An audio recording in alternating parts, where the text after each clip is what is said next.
हाँ जी बच्चों, आपने नो डाउट ये कर लिया होगा। मैं आपको बता देता हूँ कि इसका आंसर क्या आया है। इसका आंसर आया है बेसिकली 4.4 ईयर्स, और जिन बच्चों ने मंथ्स में कैलकुलेशन की है तो 4 ईयर्स एंड 4.8 मंथ्स, राइट। चलिए सर आगे चलते हैं। हमने कहा ये आपने, मुझे विश्वास है कि आपने डेफिनेटली कर लिया होगा, राइट। अब हम आगे प्रोसीड कर रहे हैं बच्चों। इसके बाद पेबैक पीरियड भी ना, पेबैक पीरियड ये भी दो तरह का होता है। पेबैक पीरियड होता है एक तो सिंपल पेबैक पीरियड और एक होता है डिस्काउंटेड पेबैक पीरियड, ठीक है। अब ये इसमें फर्क क्या होता है मैं आपको बताने की कोशिश करता हूं। सिंपल पेबैक पीरियड का मतलब हुआ कि जो हम कर रहे थे, अभी हमने जो पैसा लगाया था वो पैसा हमारे पास कितने समय में वापस आएगा, राइट। पर सर डिस्काउंटेड पेबैक पीरियड के अंदर थोड़ा सा चीजें हमारी बदल जाती हैं। पर सबसे पहले तो ये सवाल कि सर डिस्काउंटेड पेबैक पीरियड को बनाने की जरूरत क्या पड़ी, वाई, राइट। अब इस पर्पज के लिए आपको बताना चाहूंगा। मैंने कहा सर हमारे पास दो प्रोजेक्ट है, suppose project 1 and project 2, right. अब अगर मैं इन दोनों का पेबैक पीरियड आपको दे दूं, बता दूं, पेबैक पीरियड अगर मैं आपको बता दूं तो क्या बता सकते हो कि दोनों में से किसको सिलेक्ट करेंगे? बता सकते हो? मैं सपोज करो यहां पर है 2 इयर्स और ये है 3 इयर्स, तो किसको सिलेक्ट करोगे? आप कहोगे सर हम ऐसे प्रोजेक्ट को सिलेक्ट करेंगे जहां पर कि हमारा पैसा जल्दी वापस आ जाता है। तो आपने कहा सर कहां पर किसको सिलेक्ट करेंगे? प्रोजेक्ट 1 को, यही कहेंगे आप। बट सर आपने जब सिंपल पेबैक पीरियड के बेसिस पर अपना आंसर दे दिया ना, तो you are not 100% correct in all the times. ऐसा क्यों? बच्चों देखो, मैंने प्रोजेक्ट 1 के लिए आपको कुछ बातें बताई। मैंने कहा सर 1 2 3 हमारा ये जो प्रोजेक्ट है वो किस तरह का है? हमारा प्रोजेक्ट इस तरह का है कि आप स्टार्टिंग में कॉस्ट खर्च करोगे 10 लाख रुपए की, राइट। और जो आपका कैश इनफ्लो अराइज होगा ना, वो ऐसे होगा 5 लाख और 5 लाख। उसके बाद कुछ नहीं। प्रोजेक्ट 2 कैसा है? प्रोजेक्ट 2 है कि यहां पर भी कॉस्ट जो है वो 10 लाख की है, राइट। तो 1 2 3 4 5, तो first year, second year, third year, fourth year और फिफ्थ ईयर। तो यहां पर हमारा जो कैश इनफ्लो अराइज हो रहा है वो अराइज हो रहा है, सपोज करो 3 लाख, फिर 3 लाख, फिर 4 लाख। उसके बाद फोर्थ ईयर में अराइज हो रहा है 2 लाख, उसके बाद अराइज हो रहा है 4 लाख। पेबैक पीरियड देखो 3 इयर्स आ गया या नहीं आ गया? पेबैक पीरियड 3 इयर्स आ गया, राइट। तो देखो पेबैक पीरियड यहां पर भी कितना आ गया? 2 इयर्स। तो हमने पेबैक पीरियड का जब ऊपर बेस पर आंसर दिया तो हमारा आंसर हमेशा एक्यूरेट क्यों नहीं आएगा? क्योंकि पेबैक पीरियड हमारे द्वारा इन्वेस्ट किया गया पैसा तो आइडेंटिफाई करके वापस रिकवरी कर लेता है, बस इसके अलावा कुछ भी रिकवरी नहीं करता। आपको उसे इसके अलावा रिकवर करने की जरूरत क्या है? सर बिल्कुल है। तो ध्यान से सुनो बच्चों, जब आपने इस पैसे को अपने प्रोजेक्ट में इन्वेस्ट कर दिया तो डेफिनेटली आप ये चाहते हो कि ये पैसा आपके पास वापस आ जाए, राइट। बट सर इसके अलावा भी आपकी कॉस्ट है। अच्छा, अभी क्यों चाहते हो कि ये पैसा आपके पास वापस आ जाए? क्योंकि ये आपने अपनी जेब से खर्च किया है, क्योंकि ये आपकी कॉस्ट है, राइट। बट सर आपकी कॉस्ट सिर्फ ये वाला पैसा नहीं है, इसके अलावा एक और कॉस्ट भी है जो आप यहाँ पर बेसिकली इंकर कर रहे हो। कैसे इंकर कर रहे हो? कि अगर आप इस प्रोजेक्ट में पैसे को नहीं लगाते तो इस पैसे को अपने पास जेब में लेके घूमते, क्या अपने घर के लॉकर में रख देते? ब्लैक मनी है तो रख देंगे, है ना। बट सर अगर ब्लैक मनी है तो फिर यहां भी नहीं लगा सकते। तो मतलब आप इस पैसे को कहां पर रखोगे? बैंक में। अगर बैंक में रखोगे तो बैंक वाला आपको 7%, 8%, 9% तो दे देगा। तो मतलब आप जब इस पैसे को इस प्रोजेक्ट में लगा रहे हो तो इस सिचुएशन के अंदर आपके पास जो 7% बैंक से आता वो नहीं आएगा। Is it your cost? Yes, this is also our cost. ये भी हमारी कॉस्ट है, और अगर ये भी हमारी कॉस्ट है तो हमें इस कॉस्ट को भी कंसिडर करना चाहिए, राइट। तो व्हाट आई मीन टू से कि हमने पेबैक निकालते समय ना बेसिकली इस अपॉर्चुनिटी कॉस्ट ऑफ कैपिटल को नहीं देखा, राइट। बल्कि मैं तो कहूंगा हालांकि हमारे क्वेश्चन में अपॉर्चुनिटी कॉस्ट ऑफ कैपिटल ही कहते हैं, इसको हम लोग एक और नाम से जानेंगे कॉस्ट ऑफ कैपिटल।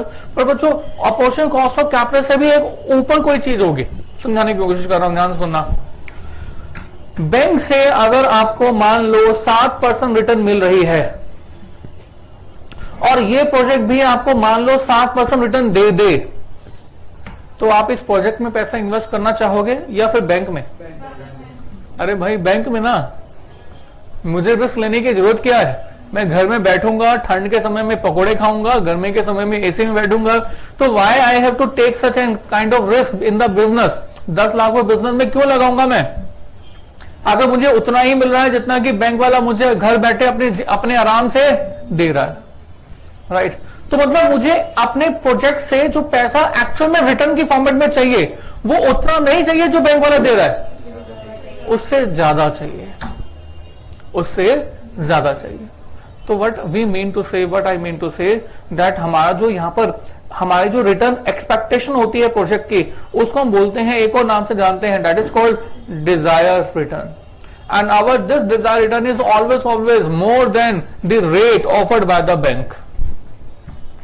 बैंक से तो ज्यादा ही हम एक्सपेक्ट करेंगे, राइट? महंगा लेट अस से 15%, तो इस 15% में अपोर्शन कॉस्ट ऑफ कैपिटल भी है, कॉस्ट ऑफ कैपिटल भी है, और इस प्रोजेक्ट में इन्वेस्ट करने के कारण से जो हमें रिस्क मिल रहा है उसका प्रॉफिट, उसका प्रीमियम भी है, राइट?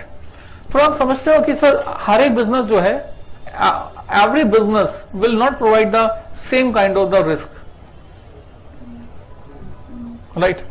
मैंने कहा सर आपने एक जॉब की हुई है, जॉब कर रहे हैं आप, तो जॉब में आपको जो है सैलरी के लिए बोला हुआ है कि आपको सैलरी का पैकेज दिया जाएगा 20 लाख रुपए पर एनम का, राइट? आप जॉब कर रहे हो, बिजनेस, ये आपका यही प्रोफेशन है, राइट? तो you are taking, are you taking any actually risk? नहीं, राइट? अच्छा, इसमें तो कोई रिस्क दिख ही नहीं रहा। क्यों नहीं दिख रहा? क्योंकि पैसे बंदे बंदाए मिल रहे हैं। लोग जो है ज्यादातर जॉब करना क्यों जाते हैं? पता है कि पैसे मिल जाएंगे, इंसान की लाइफ जो है वो तसल्ली से चलेगी, तो दैट इज गुड। पर सर बिजनेस में कोई भी सर्टेनिटी नहीं होती, राइट? अब मैंने कहा सर एक नया स्टार्टअप है, अच्छा एक नॉर्मल बिजनेस है, नॉर्मल बिजनेस जो है मान लो 20% रिटर्न देता है, ठीक है? अब मैंने कहा एक नया स्टार्टअप है, नया स्टार्टअप को कोई नाम आप बताओ। आजकल एक बड़ा नाम फेमस है, दैट इज पेटीएम करो, है ना? इट्स इट ए बिजनेस और स्टार्टअप? स्टार्टअप बिजनेस में क्या फर्क है? बिजनेस करता है प्रॉफिट को अचीव करने के लिए, स्टार्टअप करता है पब्लिक को अचीव करने के लिए। एक बार पब्लिक जब अचीव हो जाएगी तो उसके बाद वो प्रॉफिट के बारे में सोचता है, राइट? अब मैंने कहा सर एक स्टार्टअप है जिसने कि अभी ऑलमोस्ट मतलब डेटा आया था कि वो 1000 करोड़ रुपए का पर मंथ लॉस में है। पेटीएम इज इन लॉस और profit? Losses. Flipkart is in loss और profit? Losses. Amazon India right now is in profit or loss? Loss. जितने भी बड़े बड़े स्टार्टअप्स के नाम हम जानते हैं, all are running in the losses. Why they are running so much of losses? Because they have a future expectation. They think that they will change the habit of the pupils. Right? Once the habit of the people will get changed, then they will earn the profits. बड़ा simple example है, बच्चा कोई पूछता है कि sir Flipkart loss में है, Amazon loss में है, why they are running so? मैं कहा सर जब चाय आई थी ना, चाय मतलब मैंने भी ऐसा सुना है, मैं भी उस समय नहीं था, मैंने अपने बड़े लोगों से सुना है, जब चाय आई थी तो लोगों को फ्री में चाय पिलाई गई थी, फ्री, और चाय पिलाने के साथ साथ उनको पिक्चर भी दिखाई गई थी। एक बड़ा सा पर्दा लगा दिया जाता था और कहा जाता था कि आप पिक्चर देखो, फ्री की चाय पियो, राइट? और आज चाय कंपनी कितना बड़ा बिजनेस कर रही है, चाय is a big big business, right? So Paytm करो, तो पेटीएम तो करोगे आप, तो बिजनेस किसका सेट हो जाएगा? पेटीएम वाले का, राइट? आदत पड़ती जाएगी, कैश कम पेटीएम ज्यादा, कैश कैरी करने में टेंशन तो होती है ना? तो यहाँ पर अगर बिजनेस कैश कैरी किए, अगर आप जो है, हो सकता है कि पेटीएम बहुत बड़ा ब्रांड बन जाए, हो सकता है कि पेटीएम बहुत ज्यादा आगे जाके सक्सेस ना कर पाए, तो क्या उसका इन्वेस्टर भी यहां पर 20% रिटर्न ही अर्न करने के बारे में सोच रहा होगा? Normal business is earning at 20%. Whether the Paytm businessman is also expecting 20%? No. Expectation ज्यादा या कम? ज्यादा. तो यहां पर उसकी एक्सपेक्टेशन नो डाउट इससे ज्यादा होगी, 25 होगी, 30% होगी, 40% भी बढ़ावा. जितना ज्यादा रिस्क होता है बिजनेस में उतना हमारी बिजनेस से एक्सपेक्टेशंस भी ज्यादा होती है. जितना ज्यादा रिस्क होता है बिजनेस में उतनी एक्सपेक्टेशन भी.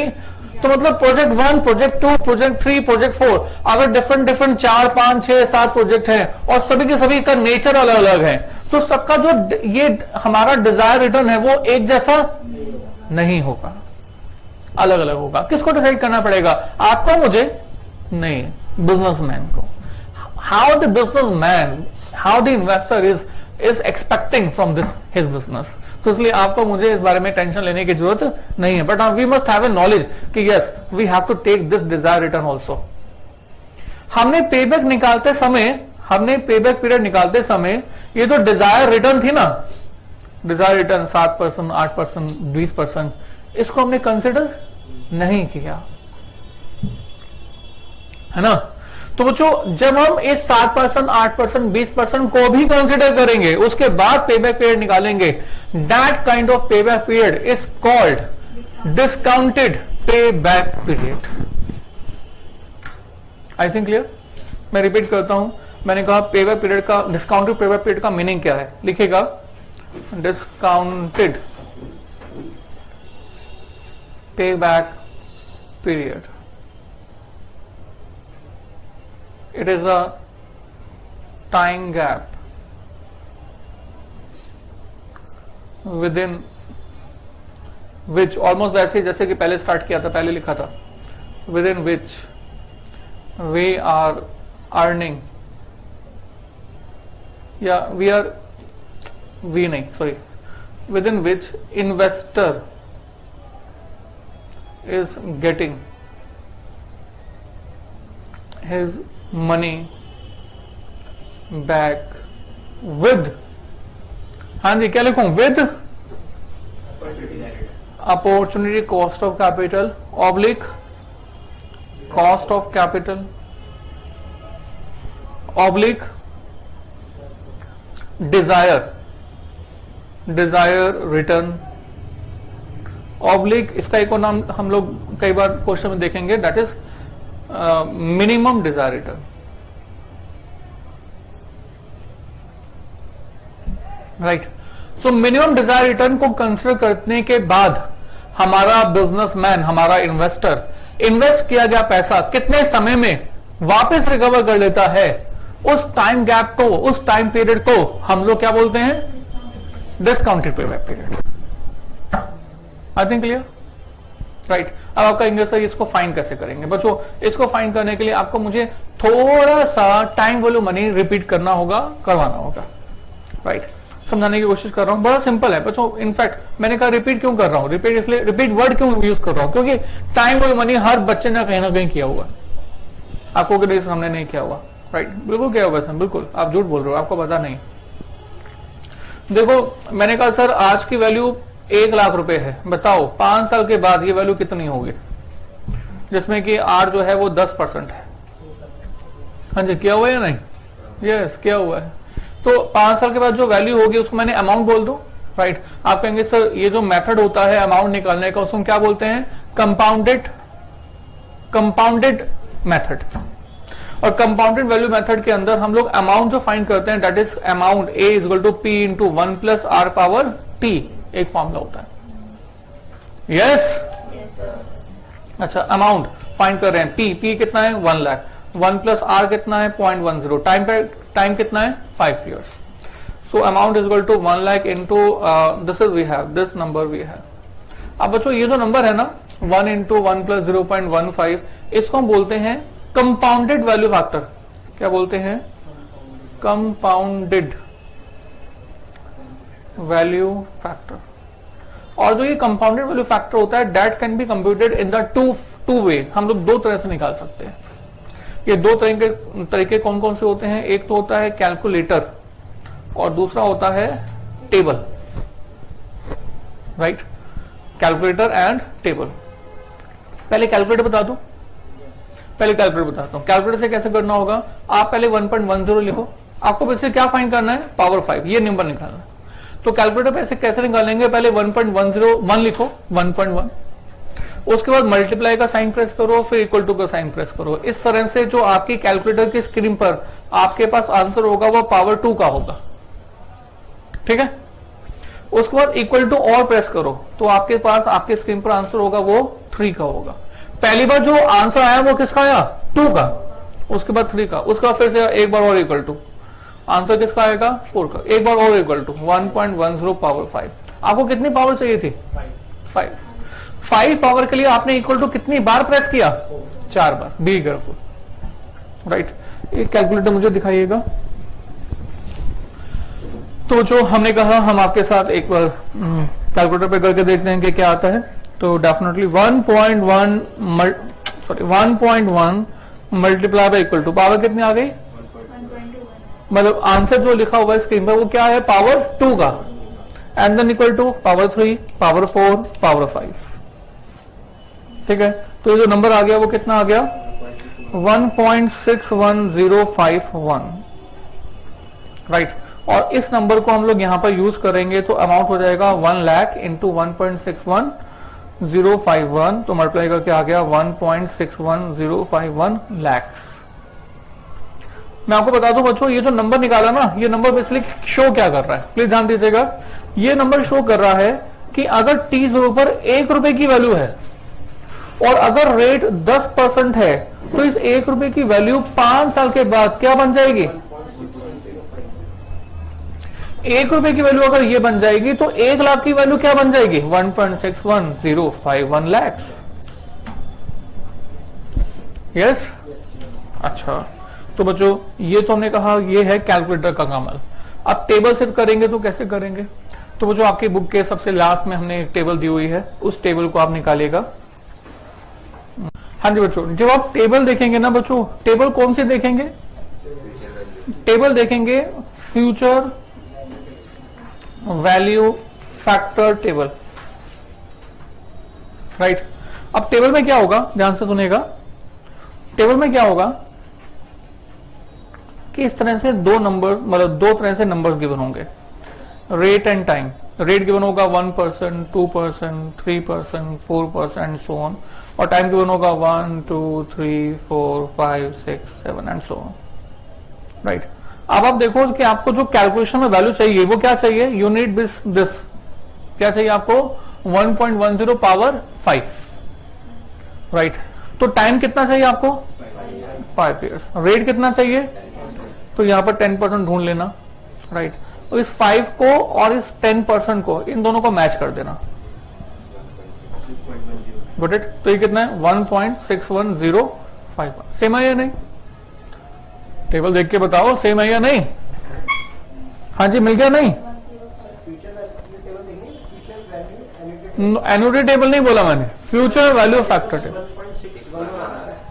देखो 1.611 आ रहा है ना आपका, 1.611, तो मतलब इससे क्या किया गया है, थर्ड डिजिट को फोर्थ के बेसिस पर राउंड ऑफ कर दिया। बात तो एक ही है, 1.61051 या 1.611 have the same thing. I think clear.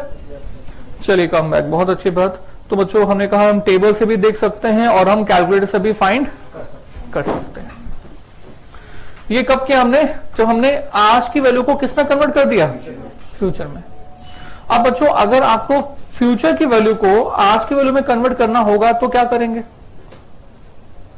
हमने कहा सपोज करो 5 लाख रुपए की, 1 लाख रुपए की वैल्यू 5 साल के बाद है। आज की जो वैल्यू है बताओ आज की वैल्यू कितनी होगी, अगर रेट जो होगा मान लो वही का वही रेट ले लेते हैं 10% with the compounded approach, right. तो बच्चों बताओ कि आज की वैल्यू कितनी होगी, क्या कहते हो, कैसे निकालेंगे। देखो हमारे पास फॉर्मूले 2, 3, 4, 5 नहीं है, एक ही फॉर्मूला है। एक ही फॉर्मूला कौन सा है, that amount is equal to P into 1 plus R power T, यही फॉर्मूला है और कुछ नहीं। अब पी कितना पता नहीं, अमाउंट कितना 1 लाख, पी नहीं पता, 1 प्लस आर कितना 10%, टाइम पीरियड कितना 5 इयर्स। तो क्या आप यहां से पी नहीं निकाल सकते, बिल्कुल निकल जाएगा। बच्चों ये जो नंबर है ना, ये नंबर, बी केयरफुल, ये नंबर इस नंबर को भी हम एक नाम देते हैं, इसको हम नाम बोलते हैं present value factor. Present value factor, इसमें रेट कितना है 10%, टाइम पीरियड कितना है 5 इयर्स और ये 1 लाख ही है, इक्वल टू व्हाट P।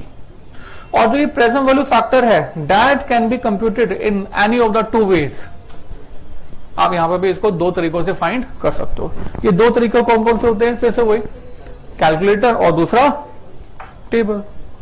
पहला मेथड क्या है कैलकुलेटर और दूसरा मेथड क्या है टेबल, राइट। मैं पहले कैलकुलेटर बता दूं। कैलकुलेटर से क्या करना होगा, 1/1.10 पावर 5 की वैल्यू फाइंड करनी है ना। तो ये वैल्यू फाइंड करने के पहले 1.10 से स्टार्ट करो, फिर डिवाइड बाय इक्वल टू करोगे तो आपकी स्क्रीन पर जो आपके पास आंसर होगा वो क्या होगा, आपके स्क्रीन पर आपके पास आंसर होगा 1.10 पावर 1 का, ठीक है। फिर से इक्वल टू प्रेस करो तो आपके स्क्रीन पर आपके पास जो आंसर होगा वो क्या होगा पावर 2 का। फिर से इक्वल टू प्रेस करो, आपके स्क्रीन पर जो आपके पास आंसर होगा वो होगा 3 का। फिर से इक्वल टू 1.10 पावर किसका होगा 4 का। एक बार और इक्वल टू तो आपके पास जो आंसर होगा वो किसका होगा 5 का। Is it clear. डिवाइड वाले केस में 5 पावर लाने के लिए आपने कितनी बार इक्वल टू प्रेस किया, 5 बार। हमारा ये डिवाइड वाला केस है ना, तो आपने इक्वल टू कितनी बार प्रेस किया, 5 बार। मल्टीप्लाई वाले केस में एक बार कम था, बट डिवाइड वाले केस में ऐसा नहीं है, राइट। तो शुड आई डू, तो हमने कहा let us start 1.1 divide by equal to power 1 power 2 power 3 power 4 power 5। तो मेरे पास आ जाता है 6.620921 और अगर मैं इसको थर्ड डिजिट को राउंड ऑफ कर दूं तो क्या बन जाएगा 621। मैं इस 621 को यहां पर यूज करूंगा, that P is equal to 1 lakh into 0.621 यानी कि P इज इक्वल टू 62,100। हाँ, अब ये जो नंबर है ये क्या शो कर रहा है मैं आपको बता देता हूं। ये नंबर शो कर रहा है कि अगर 5 साल के बाद 1 रुपए की वैल्यू है तो आज जो अगर वो 10% है तो आज की जो वैल्यू है ना, आज की वैल्यू वो कितनी है 0.62। 1 रुपए 5 साल के बाद की वैल्यू आज कितनी है 0.62। तो हमने कहा एक रुपए नहीं, हमारे पास 1 लाख की वैल्यू आज कितनी होगी 62,100। ऐसे किया ना हमने, ओके ओके। पर सर टेबल से कैसे करेंगे। अब जो टेबल जब देखोगे ना तो टेबल कौन सी देखनी होगी मैं आपको पहले बता देता हूं। आपको टेबल देखनी होगी present value factor table.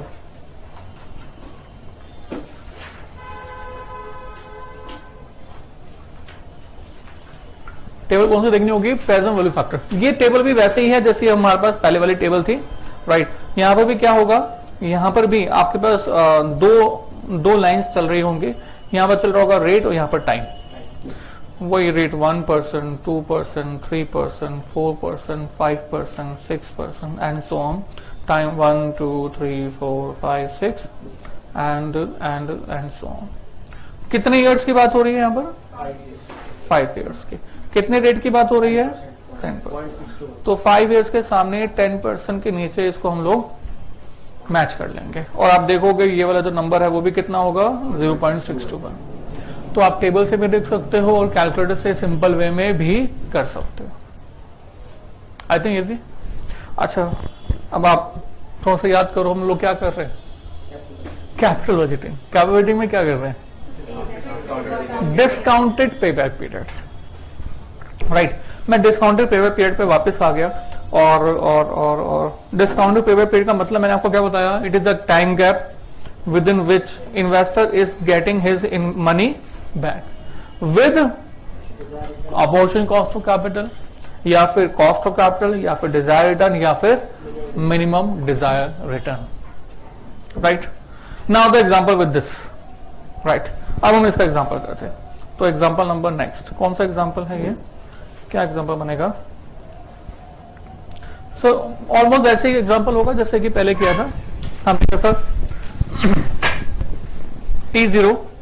T0 पर जो आपके पास कॉस्ट है वो है 10 लाख की सपोज करो, और first year, second year, third year, fourth year, fifth year, right.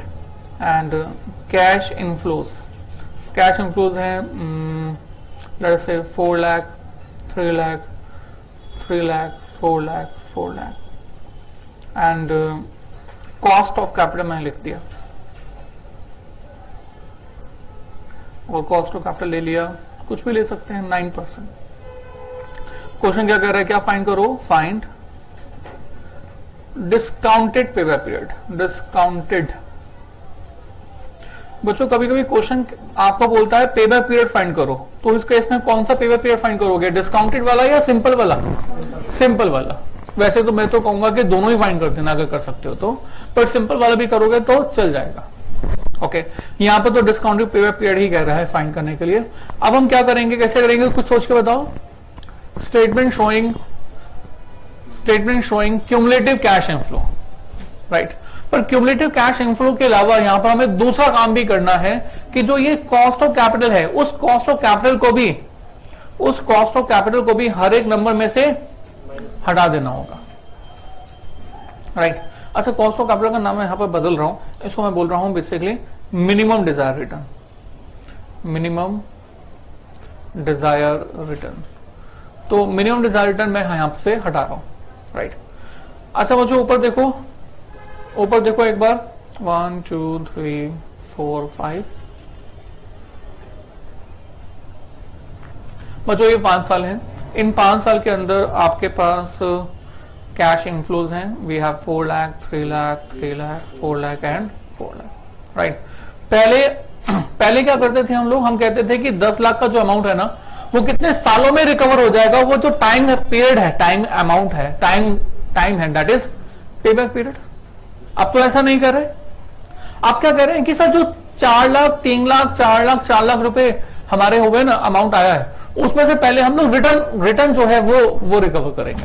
बच्चे कहते हैं रिटर्न क्यों, पहले तो आप अमाउंट रिकवर करो। मैं बच्चों का एग्जाम्पल बोलता हूँ, बच्चों बताना, जो भी मतलब मुनीम होते हैं, जो वो पैसा ब्याज पे देते हैं, तो जब पैसा वापस दिया जाता है तो पहले वो ब्याज रिकवर करते हैं या फिर मूल यानी कि प्रिंसिपल रिकवर करते हैं? ब्याज, राइट। मतलब कहा जाता है मूल से ज्यादा ब्याज प्यारा होता है, राइट। फिर बच्चों गौर समझाता हूं। बच्चों बताओ, आपके घर में दादा दादी होंगे, तो दादा दादी जो है वो आपके पापा को ज्यादा प्यार करते हैं या फिर आपको ज्यादा प्यार करते हैं? हमें मतलब पोते पोतियों को ज्यादा करते हैं, क्योंकि मूल से ज्यादा ब्याज प्यारा है। उनके लिए तो आप ब्याज हो, मूल तो उनका बेटा बेटी है ना। तो पहले हम लोग ब्याज, मूल मतलब ब्याज को रिकवर करते हैं, उसके बाद मूल को रिकवर करेंगे। तो जो कैश इनफ्लो 4 लाख, 3 लाख, 3 लाख, 4 लाख, 4 लाख रुपए का आपके पास आ रहा है ना, उसमें से पहले हम लोग इंटरेस्ट कॉस्ट को रिकवर करना चाहते हैं, यानी कि मिनिमम डिजायर रिटर्न। वो कैसे रिकवर करें? हमने कहा सर 4 लाख को हम लोग इसमें से 9% का रेट क्या कर देंगे, प्लस या माइनस? 4 लाख रुपए को हम लोग पहले T0 पे बना देंगे, 9% के रिटर्न को हटाकर माइनस करके, राइट। 9% रिटर्न हटाने के लिए 1 + r⁻t से डिवाइड करेंगे या मल्टीप्लाई करेंगे? डिवाइड करेंगे। आपको कैसे डिवाइड करेंगे, कैसे कुछ अभी भी थोड़ी देर पहले हमने कहा, देखो टाइम वैल्यू में 1 लाख की वैल्यू, T0 की वैल्यू को 5 साल के बाद की वैल्यू बनाने के लिए हमने जो है 1 + r⁻t से मल्टीप्लाई किया। इससे क्या हुआ कि फ्यूचर की वैल्यू बढ़ गई या कम हो गई? राइट, फ्यूचर की वैल्यू जो है वो बढ़ गई थी। 1 लाख रुपए जो है वो क्या बन गया था, 1,61,000 समथिंग। तो जब हम 1 + r⁻t से मल्टीप्लाई करेंगे, तो आपके पास जो इंटरेस्ट होगा वो क्या हो जाएगा, ऐड। और एग्जाम्पल नंबर 2 में, अरे कहां गया भाई एग्जाम्पल, ये रहा। हमने कहा सर हमारे पास 1 लाख की जो वैल्यू है वो फ्यूचर की है, इससे हम आज की वैल्यू निकालेंगे। जब हम आज की वैल्यू निकालेंगे तो ये जो वैल्यू आएगी वो 1 लाख से कम होगी, ज्यादा होगी? कम होगी। हमने देखो क्या किया, इस 1 लाख से 1 + r⁻t को प्लस डिवाइड किया, मल्टीप्लाई किया? हाँ जी, डिवाइड किया। बड़ा सिंपल सा रूल है, आज की वैल्यू को फ्यूचर बनाना है यानी कि टाइम वैल्यू मनी प्लस करना है, 1 + r⁻t से मल्टीप्लाई कर दो। अगर फ्यूचर की वैल्यू को आज बनाना है तो आपको बेसिकली फ्यूचर वैल्यू को आज बनाने के लिए इस वैल्यू को कम करना होगा, तो 1 + r⁻t से डिवाइड कर दो, ठीक है। मल्टीप्लाई या डिवाइड। तो बच्चों मुझे बताओ टाइम वैल्यू मनी 9% इस 4 लाख में से क्या करनी है, प्लस या माइनस? माइनस करनी है। तो हमें 1 प्लस आर पावर टी से डिवाइड करना होगा। तो बच्चों कहने का मतलब ये, हमने 4 लाख को 1 प्लस 0.09 पावर 1 से डिवाइड किया। फिर अगले 3 लाख को अगले 3 लाख को फिर से हम लोग टाइम वैल्यू मनी को हटाने के लिए क्या कर देंगे, डिवाइड कर देंगे। फिर अगले 3 लाख के लिए 0.9 पावर 3, फिर अगले 4 लाख के लिए 1 प्लस 0.09 पावर 4, फिर अगले 4 लाख, मतलब हम लोग सबको जो है 1 प्लस आर पावर टी से क्या कर देंगे, डिवाइड कर देंगे। और इन अब जो ये नंबर्स आ जाएंगे ना, प्लीज हियर एक मिनट, अब जो ये नंबर्स आ जाएंगे उसके बाद देखेंगे कि ये जो नंबर्स हैं, ये नंबर्स हमारे नंबर्स, ये 10 लाख रुपए का अमाउंट जो हमने टीजों पे खर्च किया था वो कितने साल में 10 लाख रुपए रिकवर करते हैं। अब जो टाइम गैप आएगा, that time gap is called discounted pay back period. I think clear? तो बच्चों हम लोग इसके लिए टेबल बना रहे हैं, statement showing present value of cash inflows.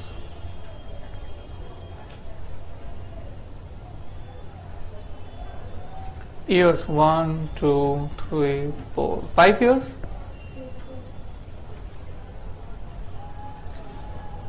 Cash inflows, and we have the different cash inflows. देखो तो 4 3 3 4 4 4 3 3 4 4 राइट। और बच्चों मैंने क्या किया, मैंने यहां पर एक टेबल में कंपोनेंट लिख दिया, that is present value factor. Rate कितना है, 9%, टाइम पीरियड टी। हाँ जी, हमें इसको 4 लाख को मल्टीप्लाई करना होगा 1/1 प्लस आर 0.09 पावर 1 से, राइट। इस नंबर को बच्चों याद है मैंने क्या कहा था, क्या कहेंगे इसको, प्रेजेंट वैल्यू फैक्टर। ये प्रेजेंट वैल्यू फैक्टर कहां से आ जाएगा, या तो टेबल से या तो कैलकुलेटर से। तो आप कहीं से भी निकाल देना, मेरे पास भी कैलकुलेटर है, I can find out it. मतलब 1.09 डिवाइड बाय इक्वल टू, तो मेरे पास आता है इट्स कितना आता है 0.9174, राइट। अगली बार क्या करना होगा, 1.09 पावर 2 चाहिए मुझे, तो मैं इसको बस एक बार इक्वल टू प्रेस कर दूंगा, just one time equal to, एक बार इक्वल टू प्रेस कर देंगे तो ये आ जाएगा 0.8416, है ना। अगली बार पावर कितनी है 3, एक बार और इक्वल टू, तो आ जाएगा 0.7721 या 22। बच्चे पूछते हैं कि बच्चों कि सर हम लोग जो है 3 डिजिट तक करें या 4 डिजिट तक करें, तो मैं कहूंगा सर टेबल तो 3 डिजिट तक कहती है, पर अगर आपको आंसर बहुत ज्यादा एक्यूरेट चाहिए तो 4 डिजिट तक करोगे तो चल जाएगा, ठीक है। एक बार और इक्वल टू, तो we have 0.7084 and then one more equal to and we have 6499, right. और बच्चों मैं क्या करने वाला हूं, इस कैश इनफ्लो को प्रेजेंट वैल्यू फैक्टर से मल्टीप्लाई करने वाला हूं, ए इंटू बी। तो मेरे पास क्या आ जाएगा, present value of cash inflow, मेरे पास आ जाएगा present value of cash inflow. Got it.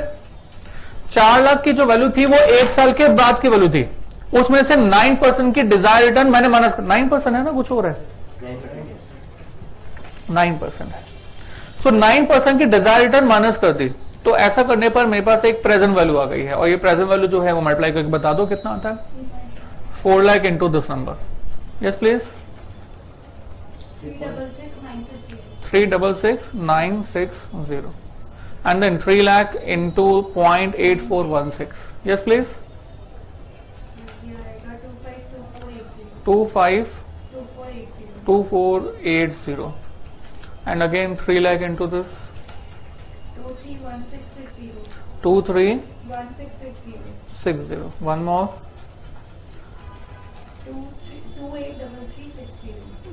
3360, one more 9960, ठीक है।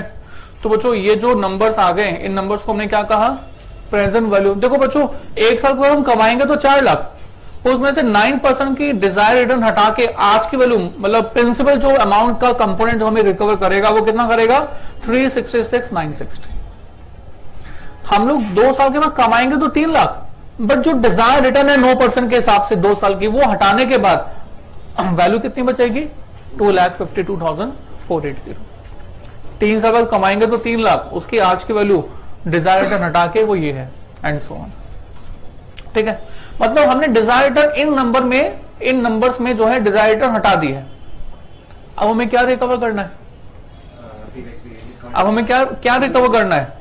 वो अमाउंट जो हमने अपनी पॉकेट से स्टार्टिंग में खर्च किया था, यानी कि कितना 10 लाख।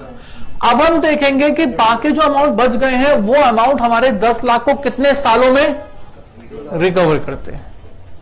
ठीक है, तो बच्चों इसके बाद अब हमें एक चीज और फाइंड करनी होगी, that is called cumulative cash inflows. Right, तो क्यूमुलेटिव कैश इनफ्लो में first number as it is 366,960। Next number इसमें प्लस हो जाएगा 619440। Okay, next number 851100 851100 1134460 113 4460। 4460। बस रुक जाओ, हालांकि आगे भी प्लस कर सकते हो, विल नॉट मैटर, पर सर हमारा कितना पैसा रिकवर करना था? हमें जो पैसा रिकवर करना था वो कितना था 10 लाख। तो 10 लाख पैसा हमारा 3 साल के बाद और 4 साल से पहले रिकवर हो रहा है ना? तो हमारा पे बैक पीरियड जो है वो कितना है 3 साल से 3 ईयर से ज्यादा और 4 ईयर से कम। कैसे फाइंड करेंगे? Interpolating method. राइट, तो हम लोग कहेंगे sir now discounted pay back period is equal to 3 years plus something.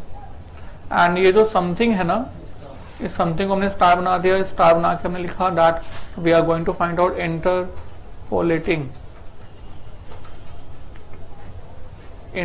Method. और इंटरपोलेटिंग मेथड में हमने कहा कि सर 3 इयर्स 4 इयर्स। 3 इयर्स में हमारे पास कैश इनफ्लो कितना रिकवर हो गया था 851100, है ना? 851100। 4 इयर्स में कितना रिकवर हो गया था 11,34460।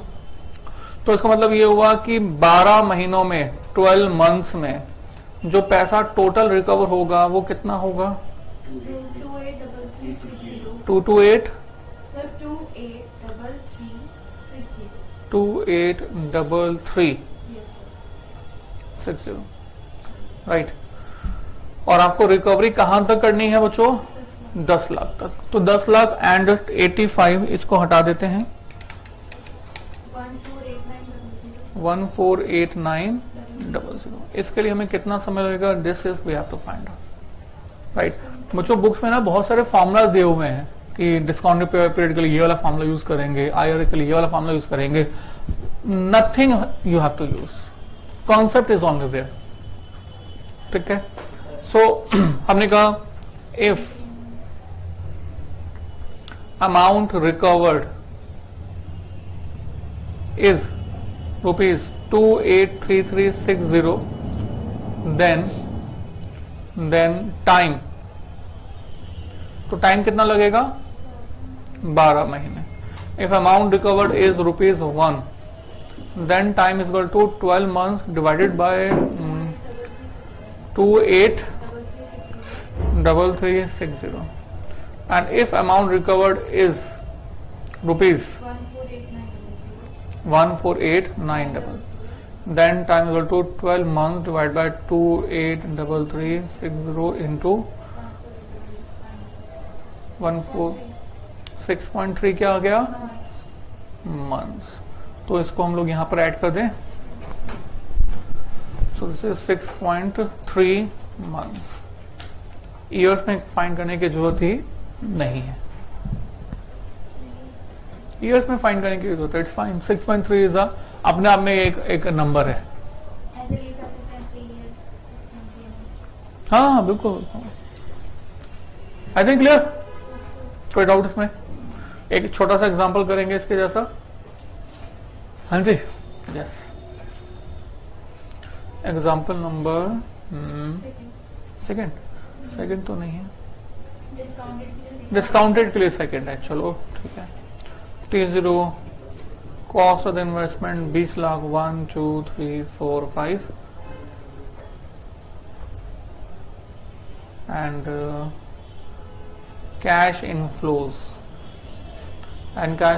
are supposed to be let us say 3 lakh 4 lakh 5 lakh 6 lakh 7।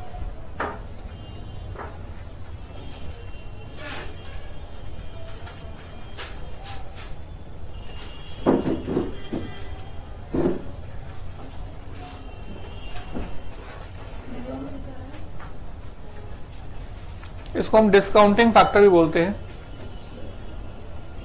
Cost of capital, basically देखो cost of capital, minimum desired return, ये जितने भी रेट होते हैं, ये सभी के सभी रेट फ्यूचर के कैश इनफ्लोज को प्रेजेंट में कन्वर्ट कर लेते हैं। इसको बोलते हैं डिस्काउंट करना। फ्यूचर वैल्यू को प्रेजेंट में कन्वर्ट करना मतलब क्या बोलते हैं? डिस्काउंट करना है। तो इसको हम एक नाम देते हैं, that is called discounting factor rate या डिस्काउंटिंग रेट भी बोलते हैं। So suppose to be 12%। हाँ जी, कर सकते हैं। तो मैं चाहूंगा कि आप करें, मैं आपको इसका आंसर बताऊंगा सिर्फ। Please do this right now.